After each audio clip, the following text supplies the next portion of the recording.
Aaron, Hey, how you doing? man, how are you? I'm doing fantastic. Doing incredible. This Yeah. is RoseNthorn Talk, episode 7.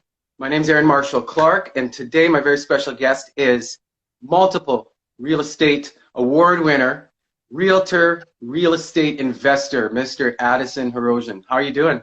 Wow, what a welcome that was. Thanks, Aaron. I'm doing great, man. Thursday morning after a big rainfall. Feeling Right? good. And yeah, man, excited to chat with you. And honestly, I don't even know what to expect. I'm excited. Yeah.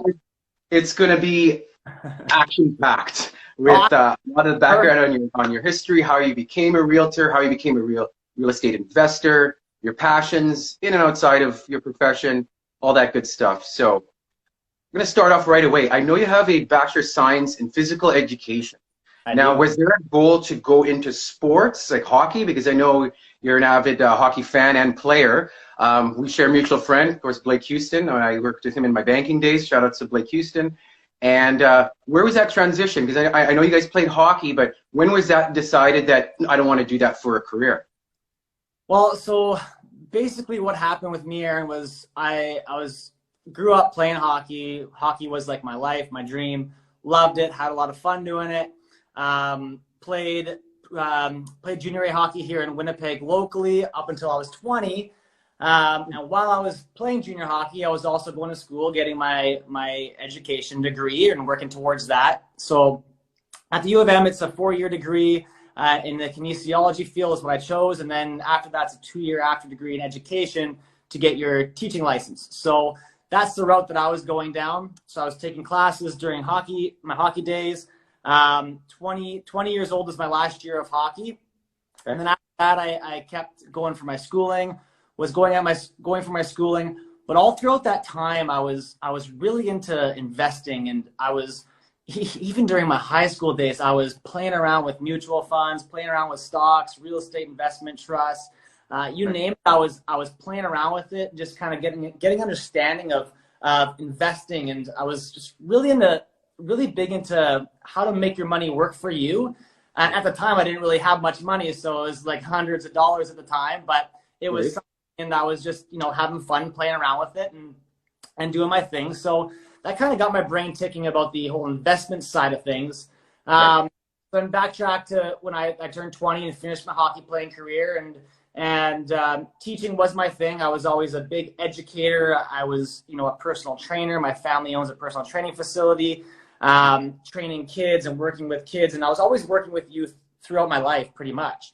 So then I guess if I fast track this here, basically when I hit 22 and I started learning more about real estate investing, I was reading books, listening to wasn't even podcasts at the time. It would have been like iTunes radio, I guess.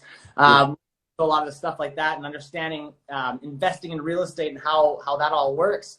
And I really found I wanted to dive into something else, and I started with buying my first investment property. That's how I started with doing it. So I took the dive. I was like, I'm doing this. I'm buying my first investment property. I was still in school, so I was able to do that and still stay in school.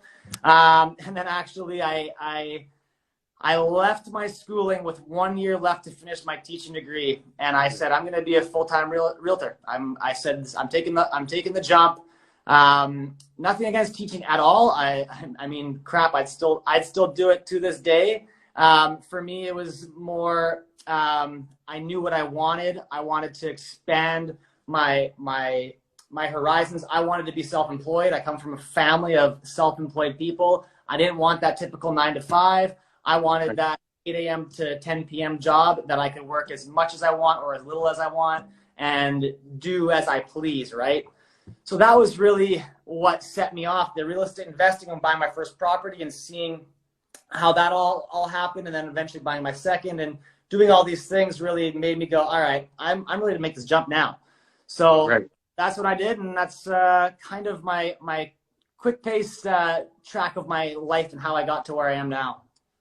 How big of your parents as an inspiration for going into a career such as that, based on the fact that they were self-employed as well? That was honestly probably the biggest factor, seeing them, living their life and being self-employed people throughout their lives. you know, it was great. Like grew up my childhood. My parents were around a bit more. They were the self-employed people. So, you know, a lot of the evenings they spent with clients and hosting parties. And honestly, a lot of parties were hosted at my house. Did you sit in on a lot of that? Pardon me?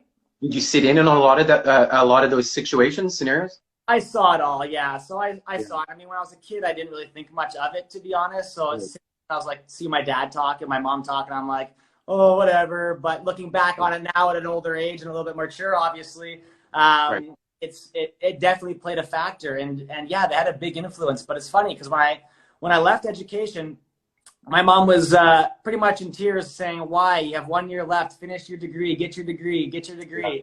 And, you know, she's not wrong. And that's also the way, you know, my parents were kind of bred that to say, okay, well, they're entrepreneurs, but they were bred to say, take care of your kids, get your degree, get your job, and go live your life. And that was, you know, absolutely, that's kind of what they were taught as a younger age. Now, they didn't follow that track, but they wanted me to follow that track. Yeah.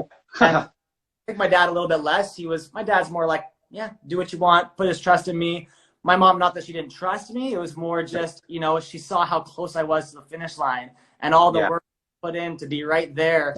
And then for me to go, nope, this isn't the path that I want 1 year before I'm done, and made the leap there. But, you know, now fast forward to where I am now in my career, and she's getting in on me with some real estate investing, and we're having some fun with it too. So we're having a blast. That's amazing. Amazing story on your rise to a very successful career you have so far. Now, what did you take from taking education and applying it to being a realtor? A lot of things. And you know what? It's funny, Aaron, because I tell all my clients this. I'm still an educator.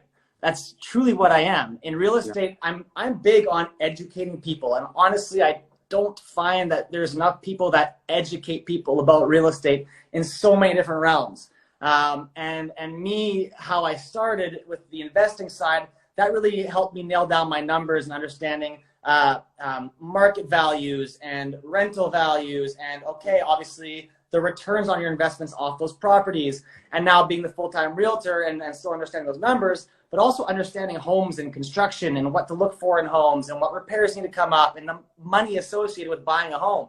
Like, I don't want any of my clients to go into a house, buying a house, not understanding what they're getting into, not understanding what their monthly bills will be. Even if a bank tells them they're pre-approved for 500 grand, I might sit down with them and run the numbers with them at a 500 grand purchase. And they might say to me, well, those monthly costs, Addy, are just outrageous for me. I can't afford that. And I don't want them to be house poor. I don't want them to fall into situations where they're not prepared for a certain fix or not understanding how much a certain fix might cost. So really, I'm still an educator. And that me, you know, I'm a realtor, but I truly think of myself as an educator. I want people to understand the homes they're buying, understand the market they're buying in, and understanding what they're getting themselves into. So, you know, when they call me in 5 years and they got to sell or they got to rent their place out or whatever, I can say in 5 years, hey, remember we bought it for this amount years ago? Well, guess what? I'm going to put money in your pocket and you can go on to the next place. You can upgrade and live a happy life. So yeah, truthfully, it's all educating. And that's why you're on the show. It's not just a compliment, it's the truth, because there is a confidence that you bring to the table, obviously, clearly, and your clients will see that as well, and that gives them that confidence to make sure that this can happen and not just false hope, right? So that's amazing traits that you have for that. Now, on your social media, you have hashtag social savvy. It's all over the place. It's a great hashtag. Tell us what that's about, and what does hashtag social savvy mean in the future? I'm going to add to the question, as in, are there seminars, webinars? What will you be hosting if you've thought that thoughts cross your mind with that, if you're not doing it already with Social Savvy? Yeah, so I'll give you kind of a background. So I'll kick off with the webinars and seminars. With the COVID stuff obviously happened, that kind of put a wrench into some of my plans that I had. But I'm planning to do a pretty big, maybe an online Zoom chat where I can have unlimited amount of people in there. Talk about more the investment side of things. I want to do an investment seminar. I want to do a first-time buyer seminar as well, which I've done a few of those throughout the years. But I do want to do more. A lot of times, honestly, I tell my people, I'm like, hey, if you have questions, reach out. I'm happy to have a one-to-one chat, because, you know, a lot of times people don't always speak up in the bigger group settings. and don't ask the It could question. be intimidating as well, right? They don't know what questions to ask, or they're already Totally. going in perhaps with a self-defeating attitude as well, Totally. right? So. Exactly. So that's where I say, you know what, I'm big on, I'm never going to say no to a one-to-one chat with anybody ever. So, you know, that's just how I am. And if someone has a question, feel free to just jump in and ask questions with me. That's how I am. Insofar as a social savvy brand. So kind of getting an understanding of when I jumped into real estate. Yeah. So when I started real estate, actually, so my business partner, Jesse Peters, he started real estate about 3.5, 4 years before I started it. So he's actually he was one of my colleagues. I've known him since I was 8 years old. He's a family friend forever. Him and his brothers grew up with my sister. So he's been a part of my life, my entire life. He actually coached me in hockey for 3 years too. So he comes from that educating background, and having a trust in someone when I was jumping into the industry, you know, a new agent, didn't really have much backing, didn't have much money. So for me, it was one of those things where, you know, I was going to go on it alone, but then I was chatting with Jesse and I said, hey, I'm getting into this. And he was at a point in his business too, where he said, you know, he's got 2 kids at home, he's got a wife. Time for him is becoming a lot more valuable, and he's finding himself a little bit too busy. So we basically said, hey, let's tackle this together. So when he started, he started the Social Savvy brand. And then when I jumped in, we came in together, and now we're fully immersed in it together. And we also have our colleague Christy as well on our team, and also we have assistant Jada. So we have a team of people as part of the Social Savvy brand. But under that Social Savvy hub, everybody's got their own thing. You know, Jesse's the marketer. He is the marketing master. It's incredible what he does, and he teaches across the globe how we market properties and how we do video. And he's really big on the video, the marketing. And that for me, I was very raw and had no idea about, you know, video and how to execute video. So for me, it was a really good jump to get in the industry and piggyback off Jesse a little bit with understanding the videos and marketing. And he really helped me put myself out there and get me comfortable in front of a camera and yeah. And then, you know, I got my specialties. Mine's the investing, the selling side. I'm on the floor. I love being out and about. I love being face to face with people. You know, I love being on my social media, but honestly, it's hard sometimes because, you know, I like doing these things. I like being in front of people, whether it's on Instagram Live or a Zoom chat, or I'm going to Starbucks, sitting down for a coffee with someone. I love to be out and about. I love to meet people. I love to show people homes. That's kind of my thing. And then obviously, you know, the marketing and everything that comes with it too. But it's pretty cool to see with the Social Savvy brand. We all have our own kind of specific niches, I would say. And then, you know, obviously what that really is and what that stands for is, you know, a few things. We're social people. And then how we market our properties is, you know, social media and the social advertising, along with all the other traditional marketing avenues. But I think we've really found a niche in our market here, especially in our market here in Winnipeg, of how we market things and how we market ourselves and how we market our brand across the social media sphere, and more just being those kind of, you know, those younger people and bringing a fresh look to real estate and you know, kind of just staying true to our core values of doing everything from the heart. Really, it's really what the Social Savvy brand stands for, and it's cool to see three of us agents now rocking it and having fun together and all having the same core values and treating people right, and it's really cool to see. That's fantastic, and it's a great approach, an open-minded approach to such a challenging career choice because of the self-doubt or the insecurities that we all will have when purchasing a home. Yeah. Now, with a mission statement, a personal mission statement for what you do as a realtor and real estate investment, what would your personal mission statement be? You mentioned some details. How would you highlight it in one sentence if you can? Oh man, that's tough. You know what? I think it comes back to doing everything from the heart. Honestly, for me, that's the biggest thing. Everything I do in my life and how I've been raised and my family's core values, it's treating everybody like their family. It's doing every single step of the way that everything that myself and my family has always done. It's always been done from the heart. It's always been done on a personal level. It's always been done so I want people to feel like they've gotten the best service and that we're going to be friends forever after, a business transaction per se, right? It's tough because with real estate, the crappiest thing that I always say that sucks the most about it is it's a very transactional based experience. So I help people find a home, they move into that home, and after that, it's like, we're done. And they're hanging out in their home.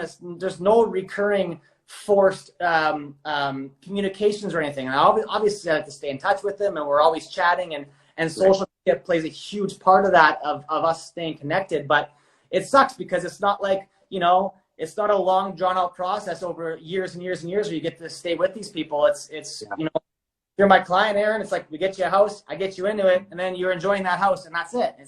It does suck because I have so many awesome clients that I wish I could spend more time with, and it's funny. It's funny because I always say to my fiance Lindsay, I'm like, I wish there was more time in a day. I wish I had more time to spend with more people that I know are just such awesome people. But time is so hard to come by in our lives, in our world now. So, ultimately at the end of the day, like I said, it's just doing everything with heart and doing it for the right purpose and treating people right. And ultimately that's in business, especially, that's what's going to set you apart from others and have a longevity in a career like this too. Yes, well said. Now, with potential clients, what are the biggest challenges facing home buyers today? Is it their finances? Is it deciding on a home because they have so many choices and they don't know? What do you see as the biggest challenges? Today, and in our Winnipeg market, the biggest challenge for home buyers right now is competition. There are a lot of buyers. There's a lot of properties, depending on the price range you're looking at, where you're dealing with multiple offers, and how to navigate those multiple offer situations is a tough task for people. And it's have these conversations pretty much daily with my clients. And if you're looking in that, let's call it $200,000 to $400,000 price range in Winnipeg, if it's a desirable home, it's going to have competition. So one is the competition. Two, it's being on top of things, because a lot of these properties, they will sell fast if they're in high demand and in good areas where most people are looking. So it's navigating that. So when I say navigating that, how do I navigate that? So one of my clients is this.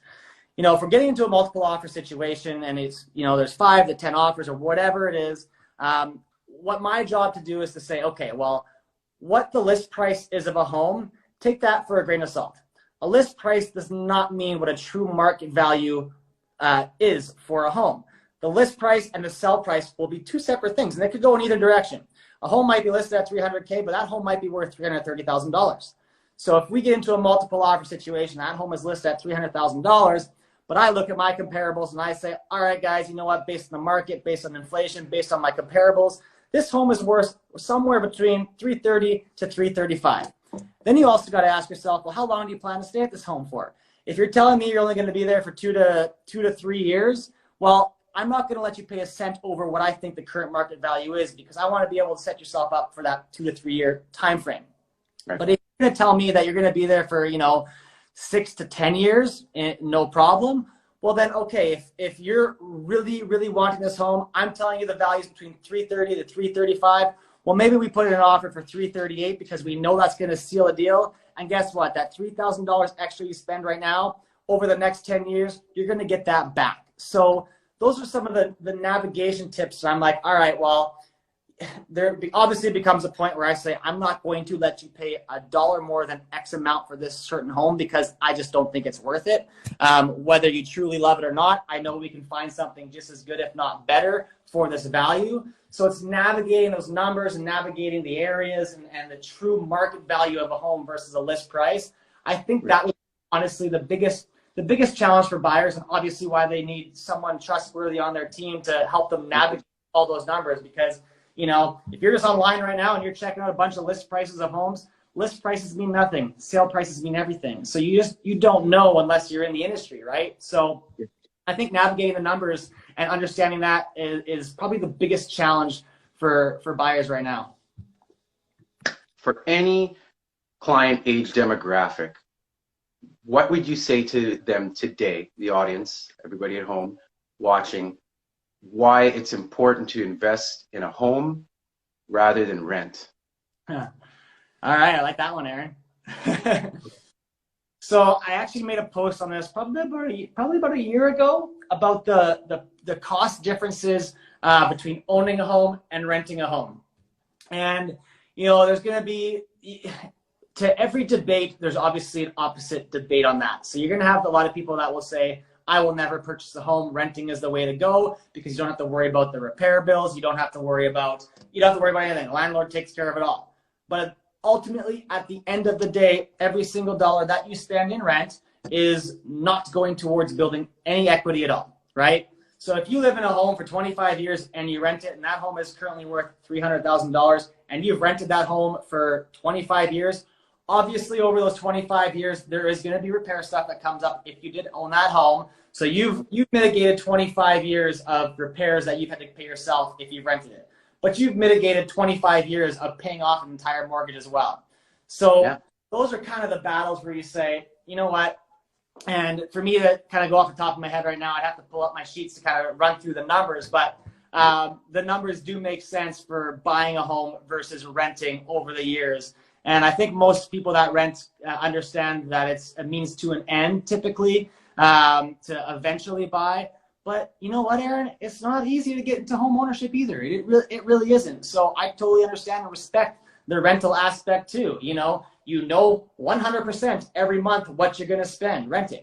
You know there's not going to be any increase of monthly costs on you. It's a flat set rate. So you know whatever your income is monthly, you know what your costs are going to be monthly. There's not going to be any surprises, right? So understandably, hey, it's a lot easier for some people. And it is tough to get into home ownership for, saving up for a down payment, saving up for furniture, saving up for the artwork to put on the wall, saving up for everything that comes with it, having a rainy day fund for repairs. So, I honestly, I understand both sides. From the strictly a money standpoint though, obviously if you buy, you're going to be building some equity. And in a market like we're living in here in Winnipeg, we've been a steady increase forever. We've had some very minor dips, super duper minor, like less than 1% dips. So we don't get those spikes like Toronto and Montreal and Vancouver gets, but we don't get those downfalls either, like those economies will have. So why I love Winnipeg and why I love it here is it's a very consistent, steady increase. And it's interesting because if you rent for a long time or you're a homeowner, it does make a big difference. Absolutely. Now we chat a lot through IG stories, Instagram, social media, and I always applaud you for your DIY attitude when it comes to do it yourself with renos on potential homes that were for sale. Now, how has that helped to hone your skills as an all-purpose handyman around your home? It's pretty funny. I consider myself pretty handy, but I also consider myself not that handy at the same time too. Like I do a lot of things, but I also know my scope of what I can and can't do too. Honestly, as well, I can learn anything and do it, but also learning things for me takes time. And honestly, time's hard to come by right now too. But when I had more time previously and I was doing a lot of stuff myself, it's just helped me understand more about homes and understanding the construction of a home and understanding what people can see or be prepared to see. So when they go into a home or they're looking to buy a home, well, I can start understanding rental values for them too. I can give them numbers on the renovation projects. I can help them picture what they might be able to create in a space that might not be where they want it to be at. So for me, the biggest thing for all the stuff that I've learned and taken away from doing a lot of stuff myself is helping my clients navigate the costs associated to navigate what they can create in their projects. Now, again, like I said, a lot of stuff I don't do on my own anymore. I got a project going on right now. I haven't lifted a finger there, which is how I want it right now.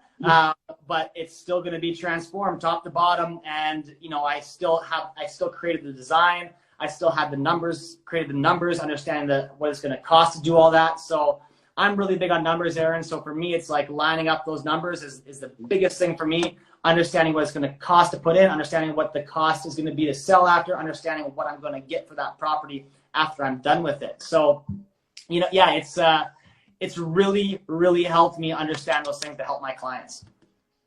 Fantastic. Now, how do you keep others motivated? Others meaning team members, teamwork. How do you keep everybody motivated, including yourself, in challenging times, albeit during COVID, or just dealing with competitors and navigating that? Personally, I'm such a self-motivated guy. I've never felt an issue with staying motivated personally. Honestly, if anything at all, I need to tone it down a little bit. Give myself a bit more time. But it's, you know what, having a lot of fun. When you're having fun doing what you're doing, it doesn't feel like work. So working is like my hobby. So I don't have any. I never feel like I need to push myself to work harder. If anything, I need to push myself to give myself a little bit more relaxation time. But I just have so much fun doing what I'm doing. I find it tough sometimes to kind of sit back and relax. Obviously, I have times where I got to take it and do it.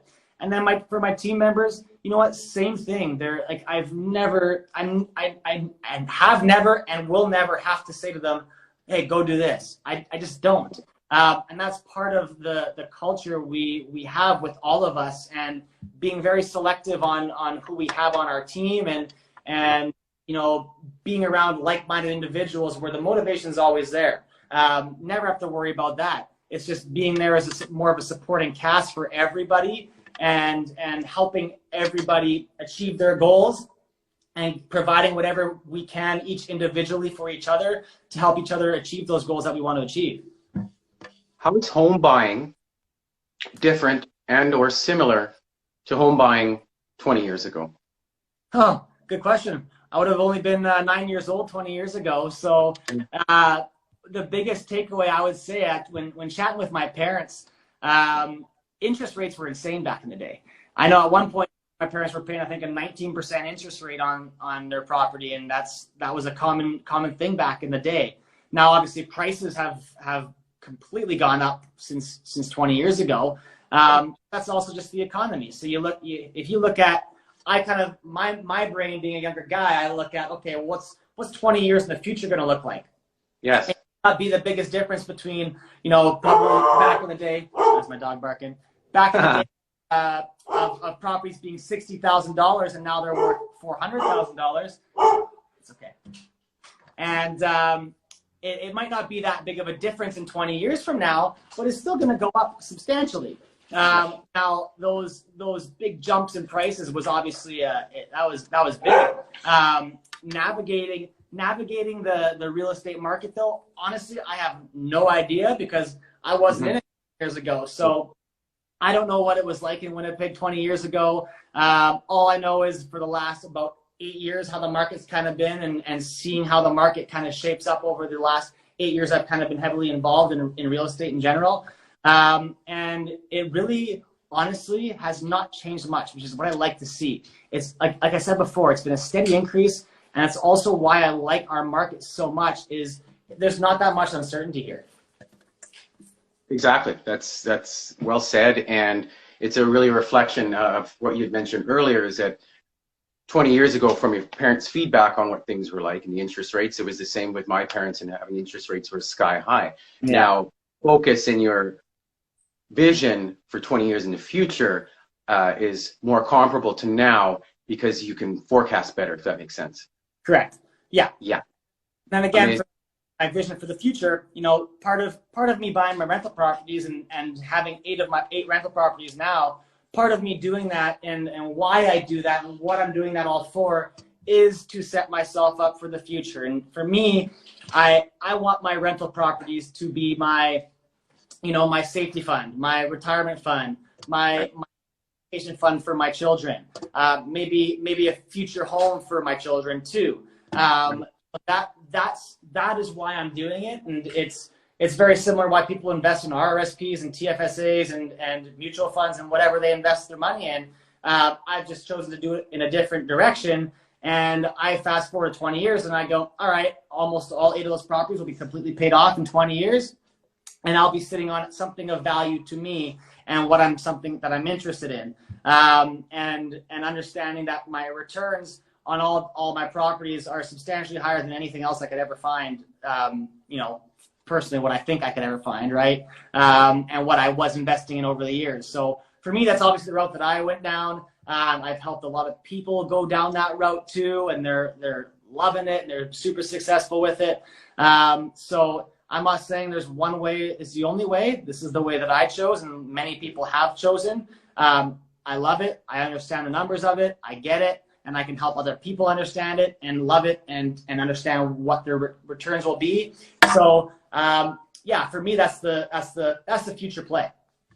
Absolutely. And equity, it comes back to what we talked about even 10 minutes ago about equity and what the value of those homes will be, and teaching others that as well. And ultimately, that's the goal, making the money work for you, as you mentioned earlier. So kudos on that. Now, your mentors, what is 1 or 2 ideals that your mentors constantly have reminded you, whether it's mentors through webinars when you first started out, or face-to-face mentors, so to speak, within the confines of where you work? What are some of the points that they highlight to say, never forget this concept or this approach?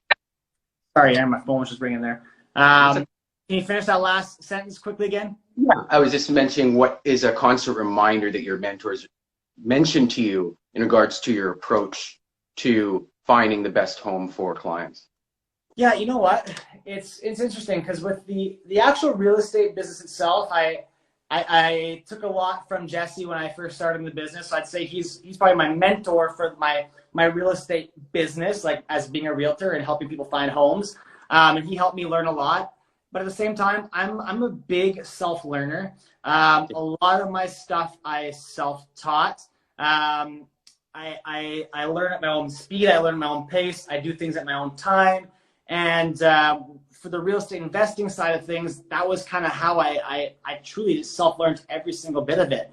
Read numerous books, was listening to podcasts. That was how I kind of got my brain worked into that world. And just a lot of online research. And it's amazing the resources you have at our disposal today with technology. So that's kind of how I learned with that. And then obviously, yeah, the real estate, my real estate business as a realtor too. Jesse helped navigate me when I first started, and really what it did was he helped elevate my game from day one to being as if I was in the business for 5 to 10 years. And without Jesse, I wouldn't have been able to do that. I would have been, again, a lot of it would have been self-learning, and that would have taken time to self-learn all that stuff and implementing different things at different times and going by step. So it really just helped me skyrocket to where I wanted to be immediately. And for me, that was huge. 'Cause I didn't want to wait. I didn't want to have to do all that myself. And, fast forward now to 3 years later, and here we are, and we're best buddies, and we're business partners, and we're having a lot of fun doing it. Wow. Now, with investment properties, you mentioned you have 8 for yourself, which is just amazing. What advice would you give to those who are planning on getting investment properties? My biggest advice for those that are planning on it is to just do it. The biggest thing for me when I first started was it took me 2 years of learning. It took me 2 years of should I do it? Should I not do it? Oh, is this going to be the right decision? Is this going to be the wrong decision? Until I just said, pardon my French, fuck it, I'm doing it. And that for me is the biggest thing, is you just have to eventually just take that leap and trust in your resources and trust in what you learned and trust in what you want to do and do it. And when that first one was the biggest barrier for me, that just getting that first one, the nerves, is it the right purchase? Is it the right place? And then once I got that first one under my belt and I saw what I could do with it successfully, bam, then that kind of snowballs and creates a bit of a roller coaster after that to go, all right, now I know I can do it. Gives you the confidence to jump into more. And then, obviously 2, 3, 4, 5, and then it just becomes second nature almost, right? So my biggest advice is to just do it. And at the same time too, get somebody on your team, myself, for example, or if you know somebody that's in the game as well, get somebody that has experience with it and can help teach you what to look for and how to do it properly. That's the biggest thing.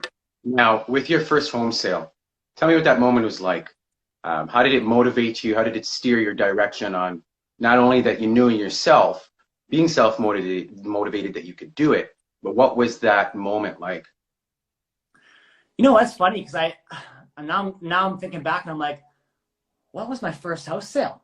I even remember when I started in the business, I really hit the ground running, and I think I had like 3 sales in my first week of being in the business. And you know, a couple of them were like some friends that were waiting for me to get in the business, and then they were waiting for me to start so they could use me, and that was awesome. But just like my first initial sales were a lot of excitement, obviously, a lot of nerves.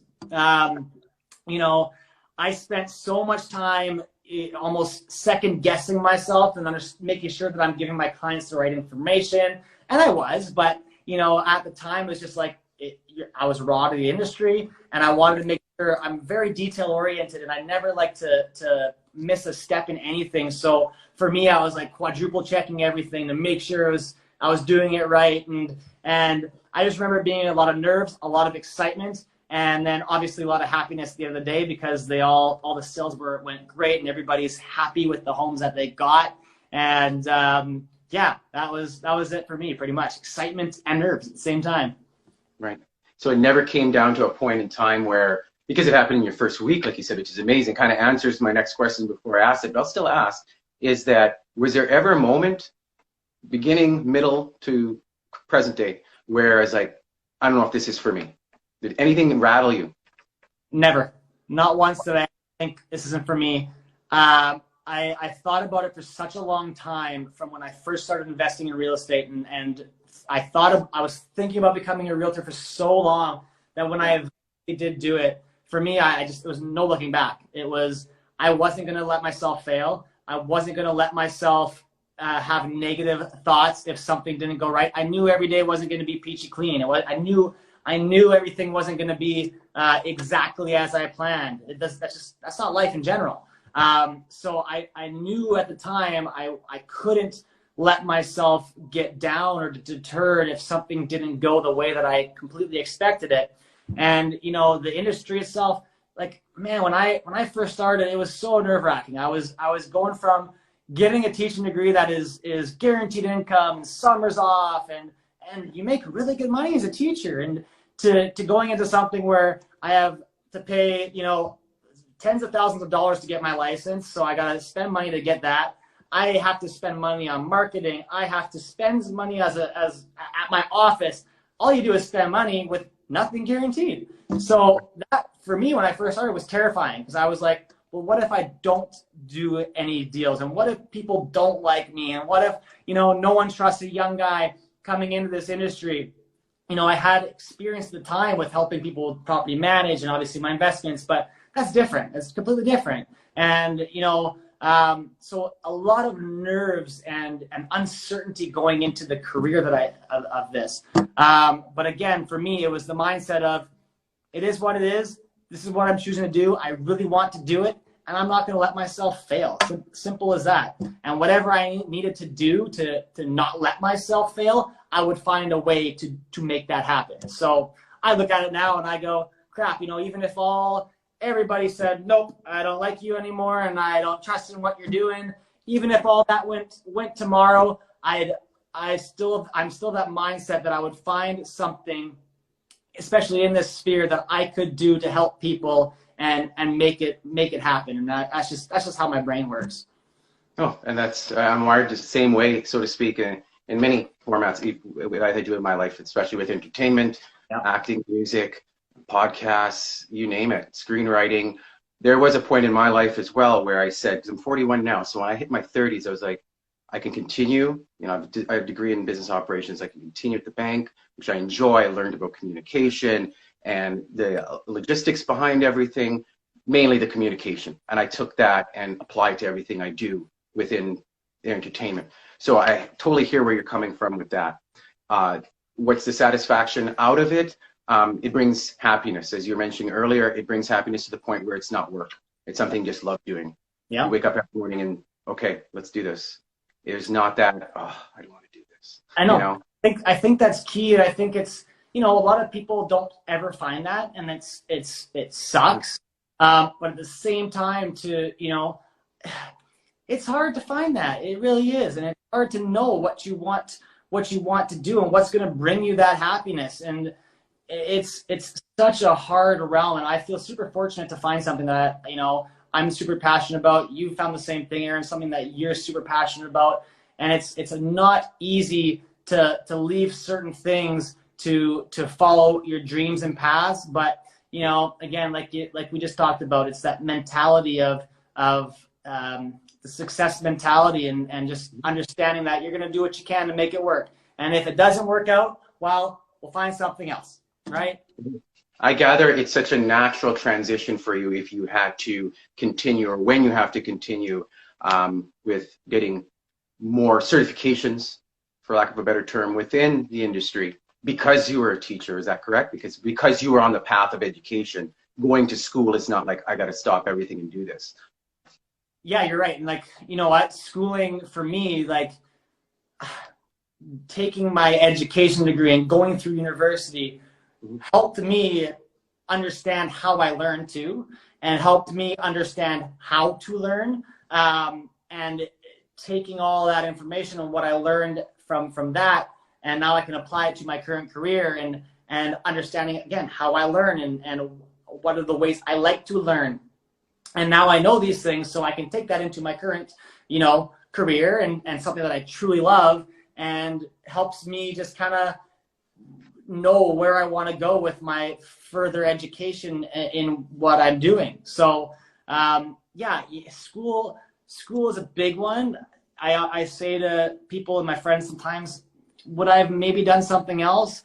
Absolutely. Could I have? But I don't regret a single second of it, because you know what? And as you grow up, and especially in your early 20s, a lot of things change in your life. You go through a lot of different stages.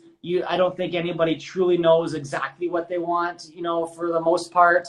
Like I didn't anyways. So it's a lot of learning about yourself, and it's a lot of self-reflection. It's a lot of self-learning through those times to be where I'm at now. And I can truthfully say now at 29 years old that I'm obsessed with what I do. I don't see anything changing in my career path and what I'm doing right now with everything. And it's super cool to be in that spot, because in my early 20s, I wasn't there, obviously. Nor was I, my friend, nor was I. So that's amazing. And that's something I trust that you will follow through with throughout your whole career and apply it to everything in your life. Absolutely. Now, how do you avoid the mentality of taking work home with you, so to speak, as that term goes, bringing work home and thinking or overthinking about it, or not, because of what you do? And you're in your own home thinking about your investment properties and thinking about all those challenges and successes. How do you avoid coin the phrase, bringing work home with you? To be quite frank with you, Aaron, it's still a work in progress. It's really hard when you're in this, like when I'm in the business that I'm in. I am always on. Like I'm always working, right? Technically speaking. You know, my phone right here, this is my business. My phone is my business. My phone is always with me. Yes. So taking it home, I'm still working on that. I'm still working on trying to find time just for myself and for me and Lindsay and family time and all those things. And just, you know, just shutting it down, just saying, you know, wait a little bit. But, you know, at the same time, I love being very responsive, and I enjoy it, and I enjoy communication, and I feel a bit lost without communication with other people. So again, for me, it comes back to the passion thing. It'll work for me will always be brought home in some capacity, because that is, I'm working from home right now. It's noon here. I've been working from home all morning. So it is one of those things where my work will always be at home with me, but just trying to understand more of you know, when are those times that I can take for myself and for my family, and really just shut down and wrap my head around the whole world's not going to collapse, and my entire business isn't going to crumble within 2 to 3 hours, and just, you know, keeping that mindset as well. So yeah. What does downtime look like to you? Me and Lindsay love nature, whether we go for hikes or for walks with our pup. Activity is a big one. Obviously, I love staying active, whether it's going to the gym or doing something outside. And then sometimes just parking my butt on that couch and catching up on some shows that I don't get to watch enough of, or playing some video games with some friends too. And again, some of my downtime is still social time. It's being with friends or having friends at our place. We're big hosts, and we love having people at our place. So for us, that's downtime to me. Would you define that as the term pursuit of happiness? Is that what finding it is in family, friends? Correct. I would definitely say that would be it. And again, the ultimate goal is to obviously retire at some point in time in my life, and to step back from how busy life it is, as it, like right now I compare it to, but step back from how busy life can be, and have more of that dedicated time for family and friends and all those things at some point in time in my life. And again, that's the whole reason for why I'm working so hard now. I'm young. I got the energy. I want to work hard. I love it. And building my rental portfolio is my source of retirement per se for my future. And ultimately that's why I'm doing it. Love it. It's fantastic, man. And it's such a refreshing approach that people should not stop trying to pursue their goals in life, no matter what the challenge is. I've overcome those challenges. There will be more for both of us, for everyone. But the mindset of not letting it get to us in a sense where it's discouraging is really one of the biggest proverbial humps to overcome, but it can be done. We're both examples of that. So yeah. You're absolutely right. Yep. Now, we're going to finish off with the seven rapid fire questions, as I like to say, random questions. And we're going to go with this one first. Which team, I won't say was better, but if you were to pick between the 1998 Bulls or the 2015 Warriors? Oh, boy. Bulls, obviously. Right. I agree. Ultimate retirement location? Ooh, that's tough. Anywhere hot with sun year-round. Okay.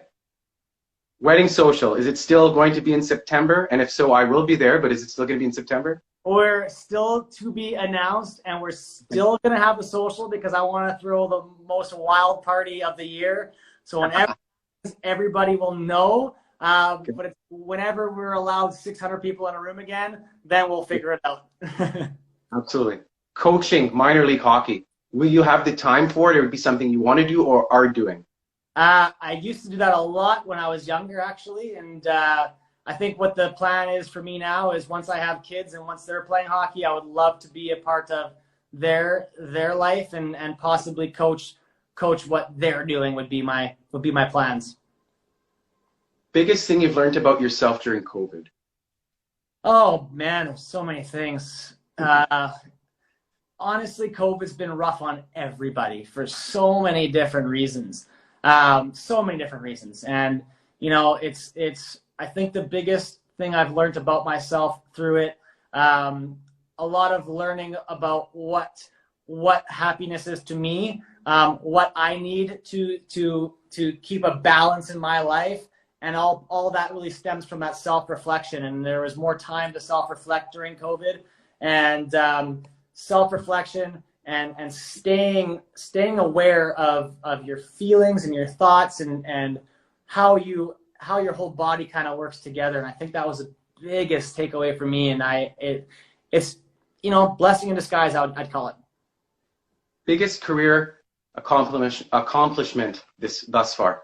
Oh, jeez. I don't even know, Aaron. That's a tough one. I see every single every single client that I have and every single person that trusts in me in their home buying journey is my biggest accomplishment. Every single one. You know, I would say for me personally, my biggest accomplishment is acquiring my rental portfolio and looking back at my early 20s and my years in high school and kind of having this vision of acquiring a bunch of rental properties and then getting my feet wet with that first one and being where I'm at now. I think that's so darn cool that I've been able to do it, and it wasn't always easy and it was a lot of work, but for me it's like, oh man, I set a goal, I set a vision, and I can see it happening in live time now, and I'm just super cool. Last question, will you be on RoseNthorn Talk in the future? Always. You tell me when I'm there, buddy. That is awesome. Any shout outs? Colleagues, mentors, friends? Oh man. I don't want to, no shout outs. Everybody watching, thank you for tuning in. All my family, all my friends, everybody, you know who you are, and everybody's gonna come to my social and have a freaking party and have a great time whenever that happens. I'm so excited. I can't wait for that to happen. I just wanna. It's tough, like I said before. It's hard to find time these days and to see a lot of people that I truly care about, and I just don't get time to be with enough. And everybody be in the same room and get to say hi to everybody. I honestly am looking forward to it so much, and it was a really sad moment for me and Lindsay when we had to cancel that, and our wedding plans are even up in the air right now, and it sucks. So we're also wrapping our heads around all of that too, and that was a big part of COVID too. It's just dealing with those stressors, and it's 2020 has been a messed up year for everybody in so many ways, but you know what, we as the human race and who we are as people, and we're all gonna thrive from this, and it's all gonna be over at some point in time, and everyone's gonna turn a corner, and yeah, I can't wait for when I can see everybody and celebrate with everybody and have a rocking time. Where can everybody find you? Audience, where can we find you? What's your social media? Yeah, find me on Instagram. Just by typing my full name, Addison Herosian. Instagram, Facebook. I don't use Twitter very much. Instagram and Facebook are my two top ones, and then you can follow my me and Jesse's real estate stuff at Social Savvy. What's our website? Social Savvy Homes, or is it? Yeah, socialsavvyhomes.ca. And you can see what listings we have, and yeah. But I always say social media is the way. DM me, Facebook or Instagram at any time. I'm always gonna respond. Addison, you process knowledge into wisdom at an incredible pace. Your self-motivation and being a visionary is incomparable, and your honesty is so admirable. And you educated all of us today on the biggest investment we will make financially, which is a home.